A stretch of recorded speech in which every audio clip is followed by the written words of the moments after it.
Hello again, it's Hammerdin. I'm back at you with some more Diablo 3 Reaper of Souls content. In today's guide, I'll be going over the new Demon Hunter set, Unhallowed Essence. We'll be covering gearing, talent, cube passives, pretty much everything you need to know to make this build work for you. It's an absolutely amazing build in my opinion.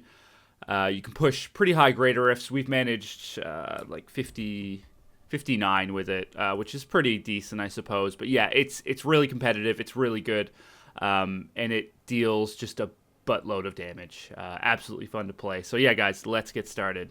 All right, guys. So before we get started, don't forget to like or subscribe if you like the content you're seeing. I am making Diablo 3 content now regularly.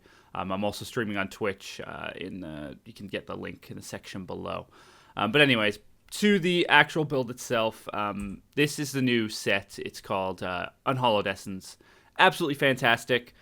It's only worthy of using once you get the 6th set. Until then, it's absolute garbage. But the 6th set is just insane. Your generators and multi-shot deal 15% increased damage for every point of discipline you have. So that's right. Every point of discipline you have increases your damage by essentially 15%. So 10 discipline, 150, 1,000, 100 discipline, 1,500. So as you can imagine, the main stat in this build is max discipline. We will discuss this in detail later on in the guide in the stats section. If you look on the top, there's a little interactive menu. Just click on there if you want to get to that section of the video or whatever section you're interested in. So yeah, let's get started with the actual build itself.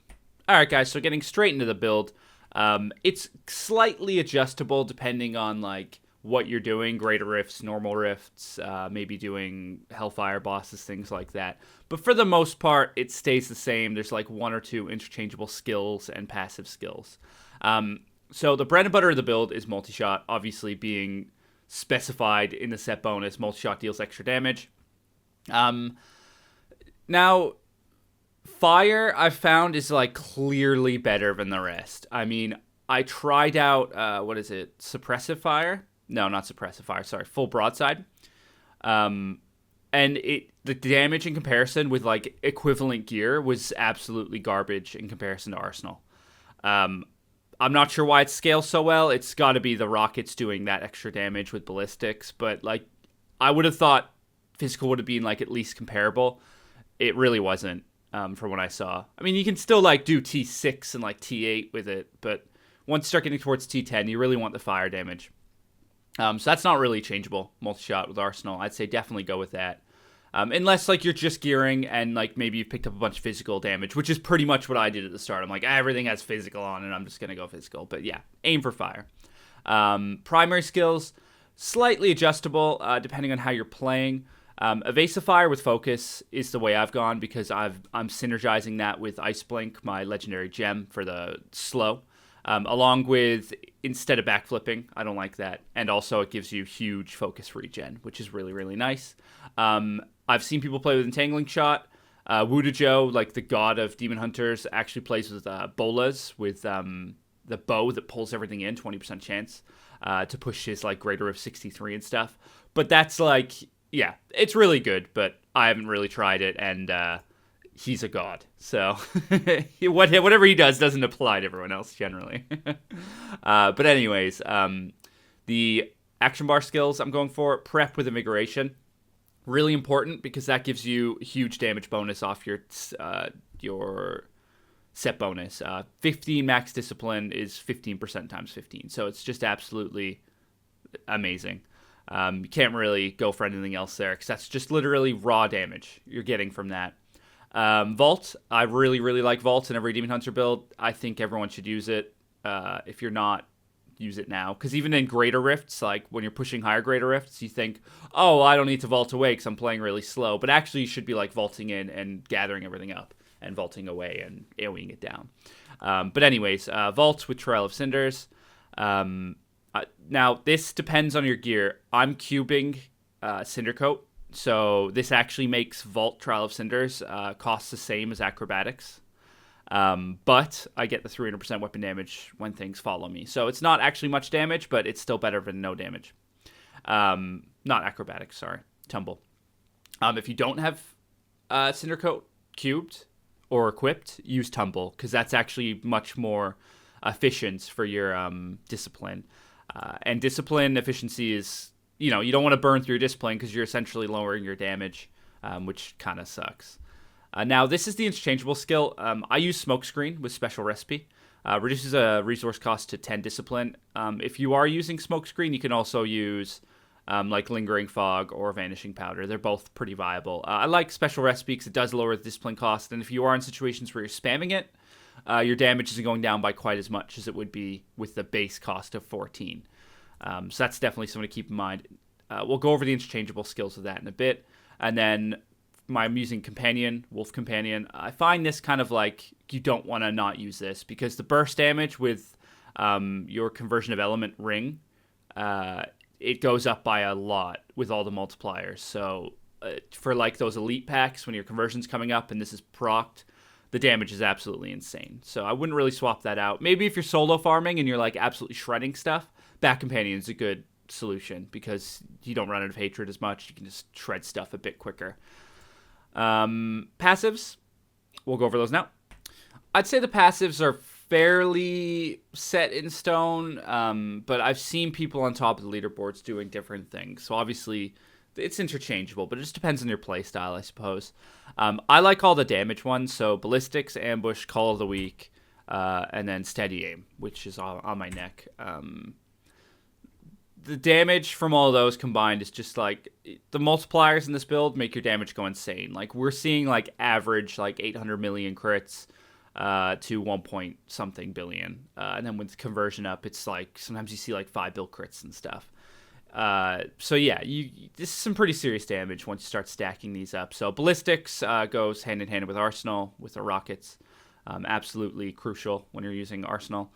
Ambush, so the beautiful thing about this build is you're doing extra damage when they're above 75% health, but you're also doing extra damage when they're below 60% health. So there's like a little window of 60 to 74% or 61 to 74% where you're actually doing like a bit less damage than normal, but between those other two parameters, like 75 to 100 and 0 to 60, you're doing like way more damage. So it's kind of cool. I like the build because you're consistently doing a buttload of damage. Call of the Week, kind of situational. Like if you're like a new Demon Hunter, this isn't actually good. Because if you have nothing to proc your slow, you have nothing to, you're not doing that extra damage. So like if you're a fresh Demon Hunter, you don't have like Ice Blink or Thunder Fury on your Templar, or you're not using like a slow, maybe like your primary entangling shot with Chain Gang or something. Don't use that until you get something to proc your slow consistently. Otherwise it's a waste of time. Swap that out for like Blood Vengeance for the extra regen, or like Archery for just the raw damage. Maybe Perfectionist if your DPS or your survivability is not high enough. But if you're like, got to the point in your gear where you can proc it, Call of the Week's the way to go. Awareness, absolutely crucial for Greater Rifts. Can't stress the importance of surviving one death in a Greater Rift is like, it makes or breaks the Greater Rift.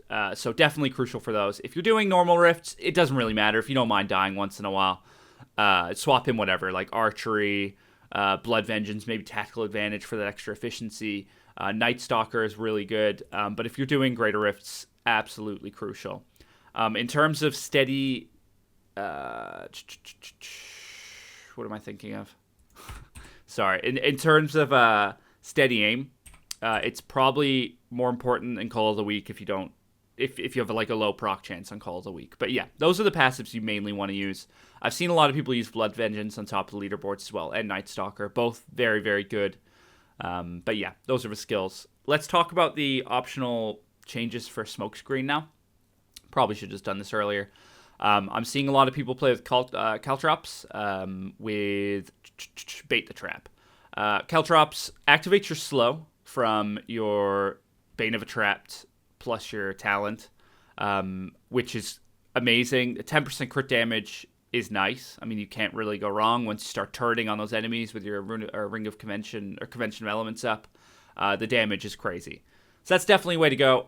It does bring a lot less survivability than Smokescreen to the table, though, unfortunately. So if you're not like some kind of like god player who can avoid all damage, like Wudajo, then Smokescreen's the way to go. It's definitely a lot safer. Just obviously safer. Other skills you can swap it out for. If you're farming, Marked for Death with contagion. Yeah, that's how you say it. That's absolutely crucial, or really, really good for just farming efficiently. Like whenever I farm Paragon levels and like greater of 55 or whatever, I just slap that on. Adds a huge damage bonus for the group, and it stacks with your cube effect, which is Calamity as well.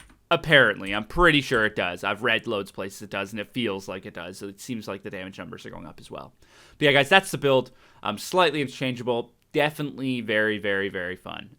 So yeah, let's get started with like what items you want to go for and stats and things like that. Okay, guys, so moving on to the gearing kind of stats, gems we're going to be using, and cube passives. We'll start with general gearing. So the kind of like the items you absolutely need for the set. And if you're freshly gearing your Demon Hunter, items to aim for, things like that. So the absolute must is the actual set Unhallowed Essence, the 6 set to be specific. The 4 set and 2 set are garbage on their own. They absolutely suck. If you're freshly gearing your Demon Hunter and you can use the Marauders or Natalia's 4 set over this 4 set, use it. Because 20% damage isn't that much, considering you're not basing it off of anything like unique or special. You're just getting 20% damage. It's not that good. Where with the Marauders 4 set, you're getting like your Sentry shooting stuff, and the Natalia's one, you're getting the 100% damage on Rain of Vengeance. So don't use this 4 set, but use the 6 set. The second you get the 6 set, equip it all, because it's just fucking ridiculous. So yeah, there's that. Other items which are pretty crucial. Yang's Recurve, I mean, if you have a 6 set on its own, you're going to do pretty well, but with the Yang's Recurve, this set really kicks into action. Pretty much the bow gives you 50% attack speed on your multi-shot, so it makes you attack, like, yeah, insanely fast. At the same time, it reduces the resource cost from 40 to 50%. So as you can see, like, the hatred going down is just, like, negligible. It's really, really slow, so that's really good. And the base stats on this bow are insane.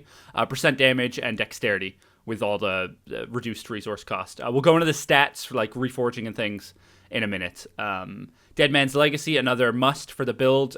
Pretty much you get 60% below, when they're below 60% health, you essentially do double the damage on your multi-shot.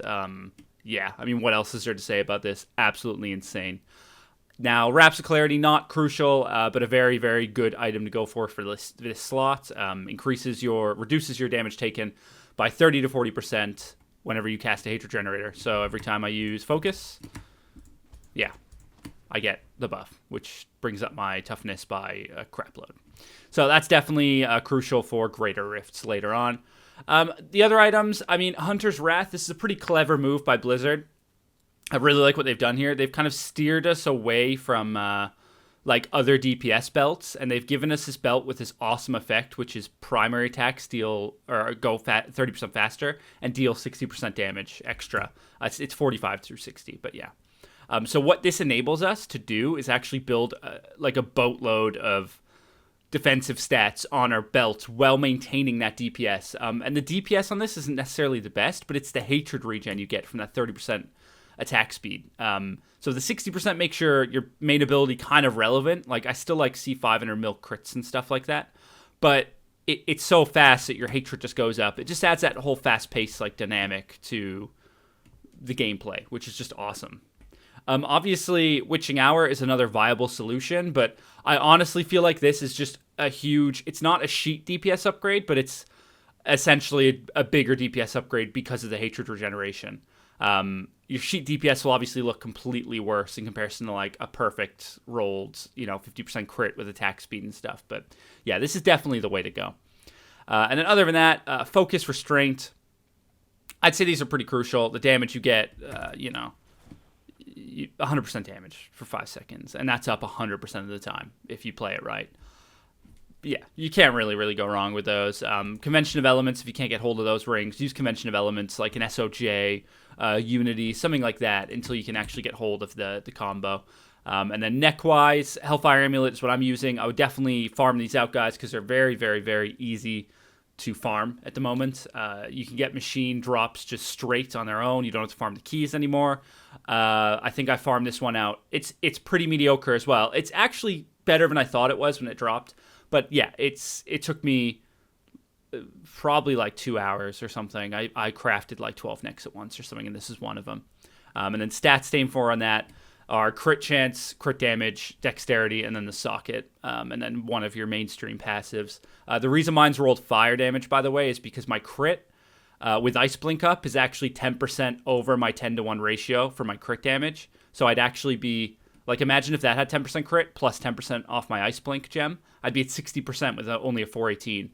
So I found the DPS actually goes up higher, staying closer to that 10-to-1 ratio of crit damage to crit chance. So that's just why mine has that. But I'd normally aim for crit chance on yours. That's just my situation.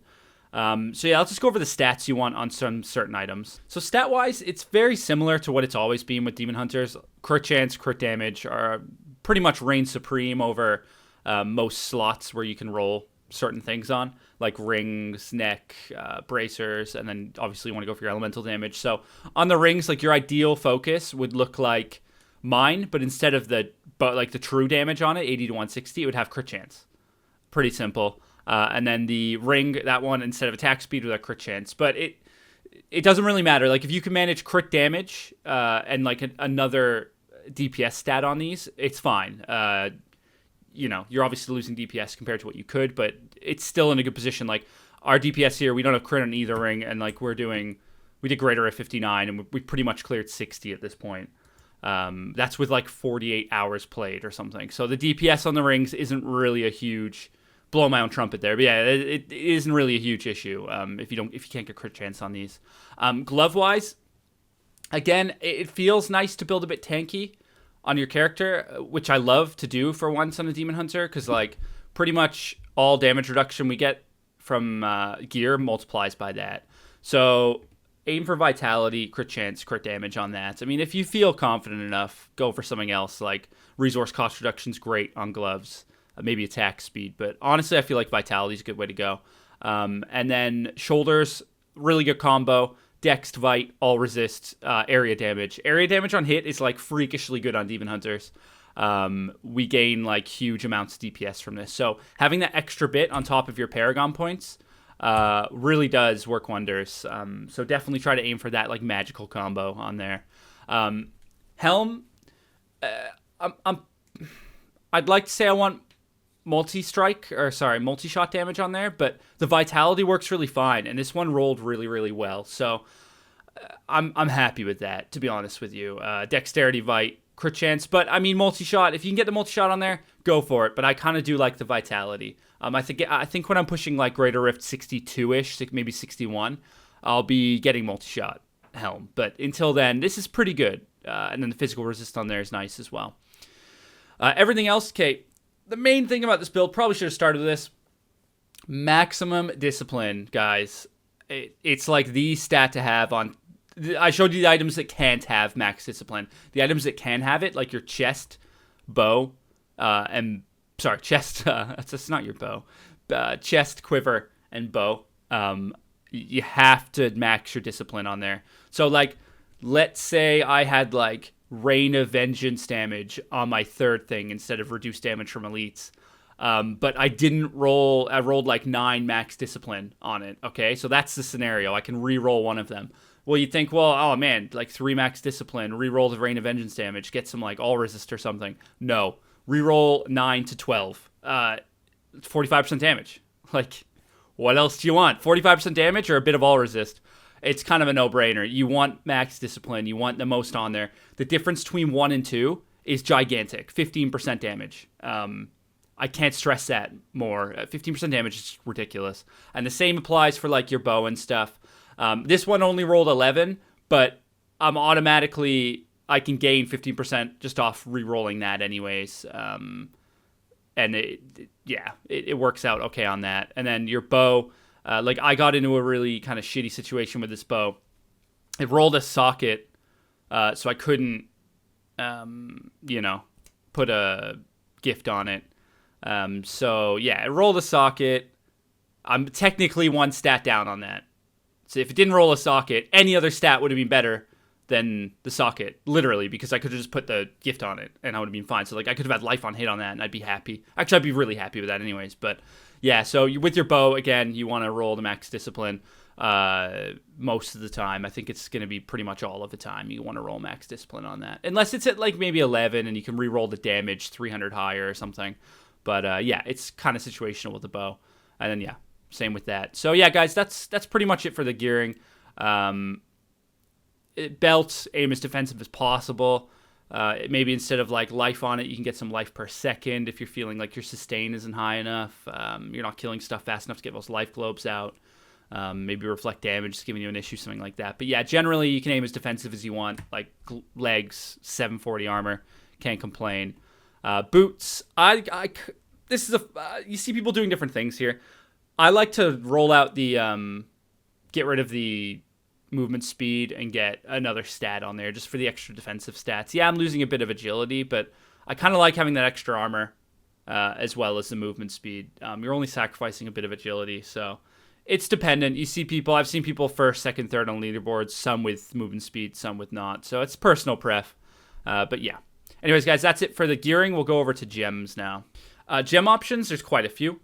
I'm currently using the setup of Ice Blink, which gives your cold skills a chill effect. So my focus will chill now, which procs perfectly with my Bane of the Trapped and my Call of the Week. So... And then I'm using Zay's Stone of Vengeance as well, which is just very, very nice. Stun stuff gives you that extra distance between things, and that synergizes perfectly with the gem itself, giving you max damage, depending on how far away you are. Now, the reason I'm using Ice Blink is because I have no Thunder Fury on my follower. If you have Thunder Fury on your follower, he keeps things like pretty much slowed all the time. I don't have anything to proc my slow with. I don't want to sacrifice Smokescreen for my Sentry with the slow effect, so I'm kind of stuck using Ice Blink. The second I get rid of Ice Blink, I'm going to swap out to Taeguk, which is the one wherever you use a generator, you get 0.5% damage.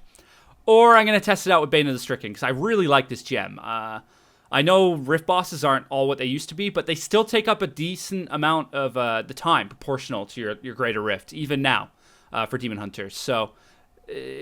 yeah, I think it's between Taeguk and Bane. I'll probably use Taeguk, though. It seems a bit better. But if you're in my situation, you don't have Thunder Fury for your follower, or you don't have a Scoundrel token because he slows stuff with every hit, which I don't, then Ice Blink's the way to go. You just got to get it to level 25 to get the 10% crit. The movement speed isn't really, that effective, so just level up other gems instead.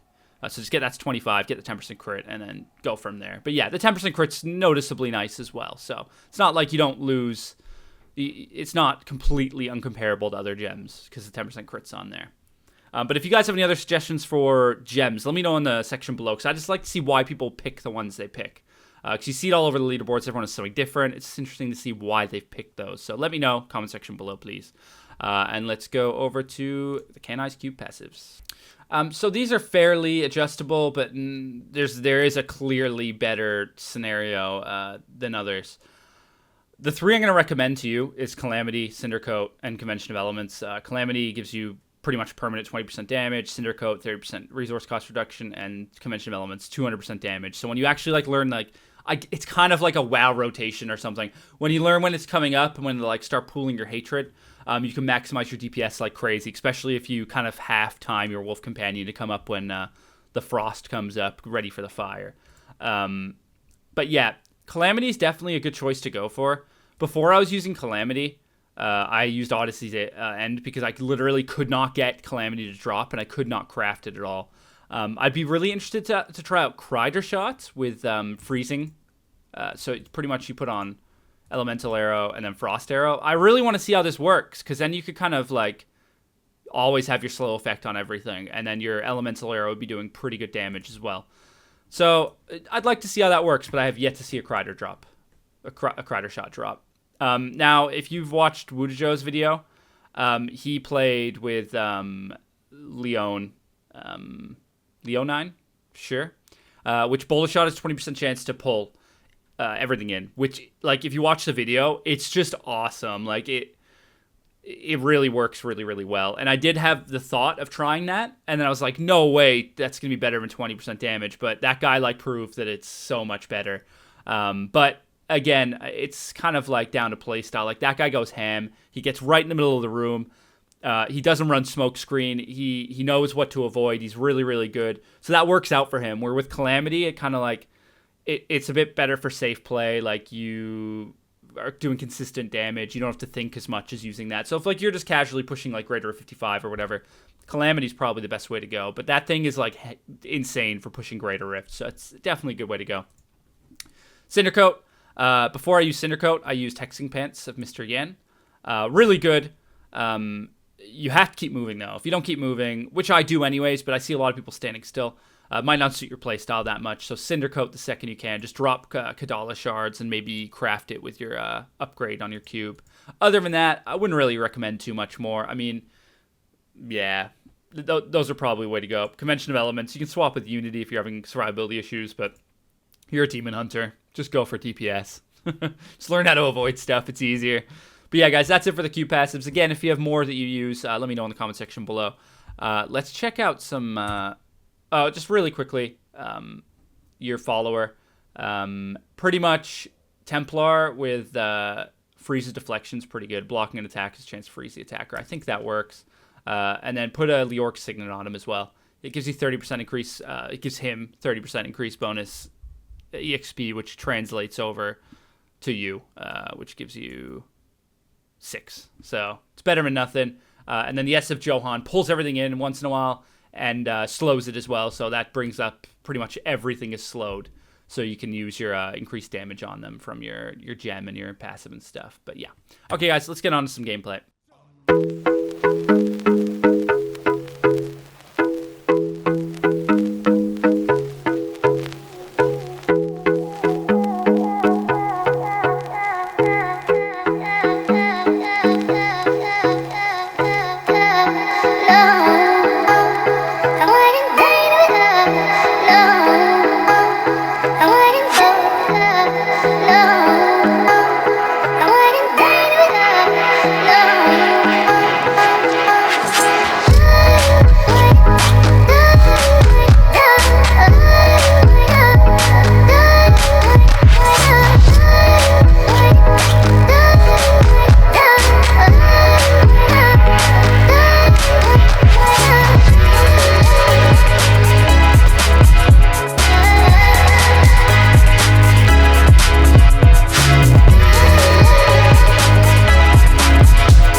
Alright guys, so that wraps it up for today's guide on the Demon Hunter. A couple things to note. I've started live streaming on weeknights. Check it out. Links in the comment section below. I'm on for like 2 or 3 hours pretty much every weeknight, and I'll be just playing with viewers, pushing greater rifts, just pretty much everything you want to see a player do. I'm going to start like leveling other characters, doing more guides for those, things like that. And I do have a few other guides to check out. I have a Can Ice Cube guide. And then a Hammerdin guide as well, which I'm going to be updating this month because I didn't update it after the PTR. So I'm going to do like an updated one because there's a few little changes since I last played it. But yeah, guys, thanks a lot for watching. If you have any feedback, comments, whatever, just leave them in the section below and I will do my best to get back to you. And if you have any questions, you can inbox me on YouTube or you can add me on Battle.net if my friends list has room. And I'll put my tag in the section below as well. So yeah, guys, thanks a lot. We'll see you all next week for another video. Bye-bye.